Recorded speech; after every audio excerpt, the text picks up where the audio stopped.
Next நம்ம பார்க்க ஒரு டாபிக் என்னென்னு பார்த்தீங்கன்னா run chart or control chart. Run chart அப்படின்னா a run chart also known as a run sequence plot is a graph that displays the observed data in a time sequence. Often the data displayed represent some aspect of the output or performance of a manufacturing or other business process. It is therefore a form of a line chart. ஒன்றும் இல்லை, simple விஷயம் தான். இதில் same 2 variables இருக்கும், x Y அந்த மாதிரி. So அந்த 2 வேரியபிள்ஸை வச்சு நம்ம ரேண்டமாக ஒரு ப்ராடக்டை செக் பண்ணுறோம். குவாலிட்டி செக் பண்ணுறப்போ ஸோ அந்த ப்ராடக்ட் வந்து நம்ம குவாலிட்டி கண்ட்ரோல் அந்த லிமிட்குள்ளே இருக்கா இல்லையான்றதை நம்ம அனலைஸ் பண்ண போகிறோம். ஸோ அதுக்கு யூஸ் பண்ணக்கூடியதான் இந்த ரன் சார்ட். ஸோ இதுதான் அந்த சார்ட். இதில் பார்த்தீங்கன்னா எக்ஸ் ஆக்சிஸ் இருக்கும், அதே மாதிரி ஒய் ஆக்சிஸ் இருக்கும். ஸோ எக்ஸில் பார்த்தீங்கன்னா சாம்பிள் நம்பர், நம்ம எத்தனை சாம்பிள் செக் பண்ணியிருக்கோம் ரேண்டமாக. ஸோ மொத்தம் 12 சாம்பிள் செக் பண்ணியிருக்காங்க.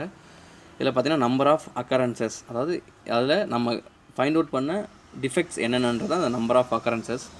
இதில் பார்த்தீங்கன்னா சிஎல்னு ஒன்று இருக்கும், யூசிஎல்னு ஒன்று இருக்கும், எல்சிஎல்னு ஒன்று இருக்கும். சிஎல்னு பார்த்தீங்கன்னா சென்ட்ரல் லைன், எல்சிஎல்னு பார்த்தீங்கன்னா லோயர் கண்ட்ரோல் லிமிட், யூசிஎல்னு பார்த்தீங்கன்னா அப்பர் கண்ட்ரோல் லிமிட். ஸோ இதில் பார்த்தீங்கன்னா அந்த ப்ளூ கலரில் box dot tata dot tata அந்த மாதிரி வச்சுருப்பாங்க.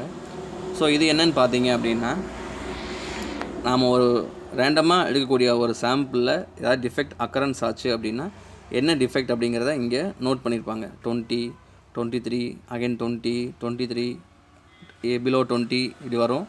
திரும்ப அகைன் யூசிஎல் அப்பர் கண்ட்ரோல் லிமிட்டுக்கு மேலே ஒரு பாயிண்ட் போயிடும். அதே மாதிரி திரும்ப அகைன் டிக்ரீஸ் ஆகிடும் கிராஜுவலாக.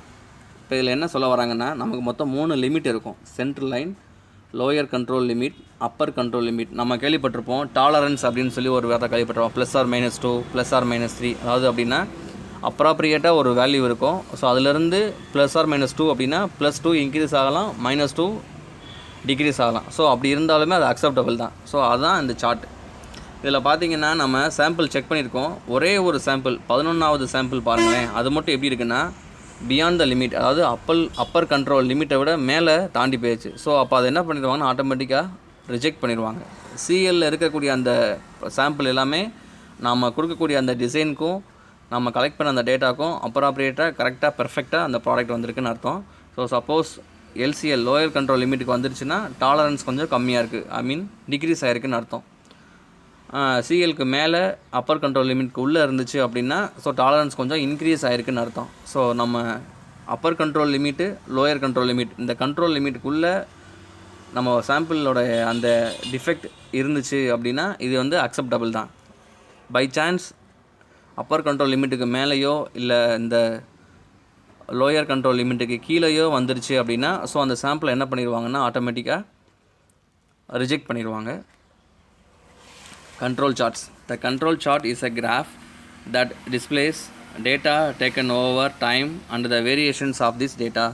The control chart can be used to check whether the process is being controlled statistically. The control chart is based on a series of random samples taken at regular intervals. நான் சொன்னேன் இல்லையா, அதில் வந்து பார்த்திங்கன்னா ரேண்டமாக samples வந்து எடுப்பாங்க, ஆனால் ரெகுலர் இன்டர்வல்ஸாக இருப்பாங்க. அதாவது ஒவ்வொரு 10 நிமிஷத்துக்கோ இல்லை ஒவ்வொரு 5 நிமிஷத்துக்கோ இல்லை ஒவ்வொரு ½ an ஹவருக்கோ.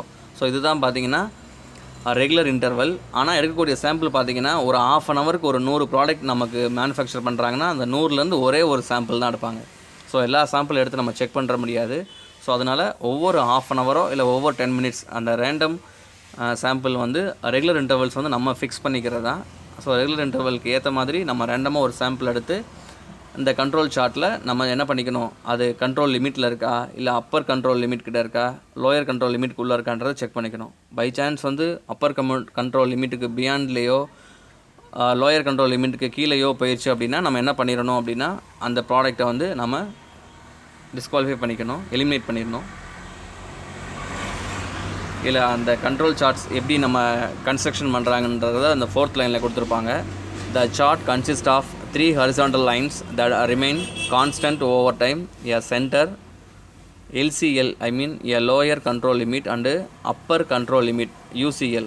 The center is usually set the normal design value. அதுதான் வந்து நம்ம டிசைன் பண்ணும்போது கொடுக்கக்கூடிய normal value. The UCL and the LCL are generally set at plus or minus 3 standard deviations of the sample means. அதாவது plus or minus 3ங்கிறது நாம் set பண்ணிக்கக்கூடியது. So அது plus or minus 2 இருக்கலாம், இல்லை plus or minus 4 இருக்கலாம்.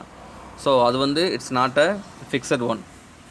If a sample drawn from the process lies inside these UCL or LCL limits, it means the process in control.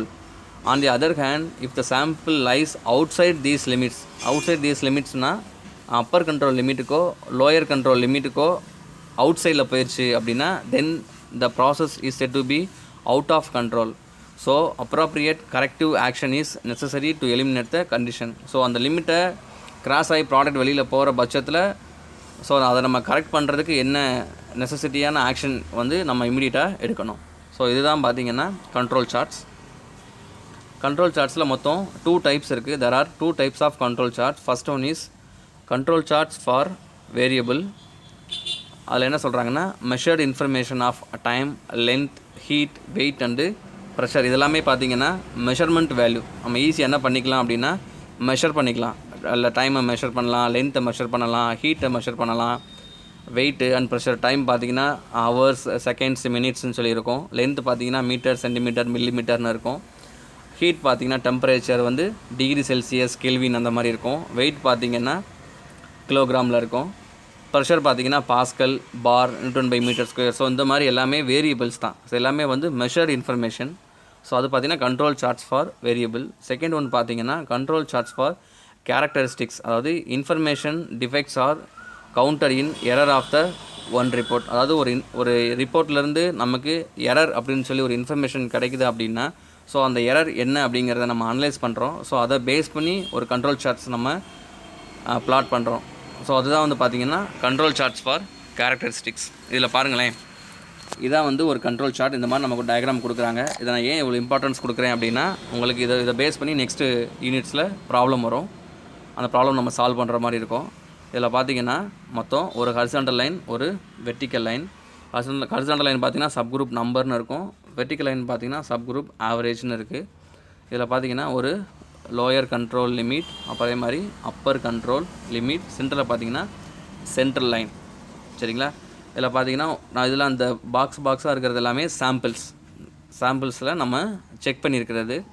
அதாவது ரேண்டமாக ஒரு சாம்பிளை check பண்ணுறோம், அதே மாதிரி ரெகுலர் இன்டர்வலில். ஸோ செக் பண்ணும்போது அந்த சாம்பிள்ஸோட டிஃபெக்ட் வந்து நம்ம பாயிண்ட் அவுட் பண்ணுறோம். ஒரு சாம்பிள்ஸ் இங்கே பாயிண்ட் அவுட் பண்ணுறோம், ஒன்று இங்கே பாயிண்ட் அவுட் பண்ணுற மாதிரி ஒவ்வொரு சாம்பிள்ஸையும் நம்ம பின் பாயிண்ட் அவுட் பண்ணிவிட்டு ஃபைனலாக என்ன பண்ணுறோம் அப்படின்னா எல்லா பாயிண்ட்டையும் நம்ம இப்படி கனெக்ட் பண்ணும்போது நமக்கு ஒரு கிராஃப் மாதிரி வருது, ஒரு வேவ் ஃபார்ம் மாதிரி வருது.